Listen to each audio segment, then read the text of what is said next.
Dr. Thomas Campbell is one of the authors of the book, The China Study, a large study looking at health and diet in China. He reports that China's diet has changed significantly over the last 40 years and gives the following observations. In the 1980s, fat was about 15% of total calories in a typical Chinese person's diet. Then, in 1991, fat increased to 20%, with carbohydrates at 66% and protein at 12%. In 2000, fat increased further to 28%, while in 2011, 30% of the calories was from fat and 55% from carbohydrates. What happened? In 1987, the first KFC entered China, while in 1990, the first McDonald's opened. Then in the 90s, convenience stores opened as well as Walmart and large supermarkets.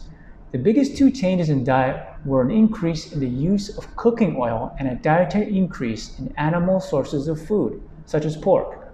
What happened to diabetes during this time in China? In 1991, the prevalence of diabetes was 2.5%. In 2000, this doubled to 5.5%, while in 2011, 11.6% of the population had diabetes. According to Dr. Campbell, now they have prediabetes. About 50% of the population has prediabetes. They have an epidemic that is as bad as the American population epidemic of diabetes. It's really spelling disaster for China. What should we do with this information? My recommendation, a whole foods plant-based diet.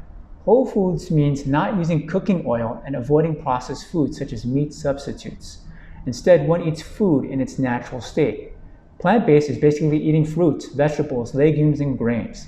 There are now a good number of cookbooks on how to eat delicious meals in the whole food plant-based manner, and these are worth taking a look at.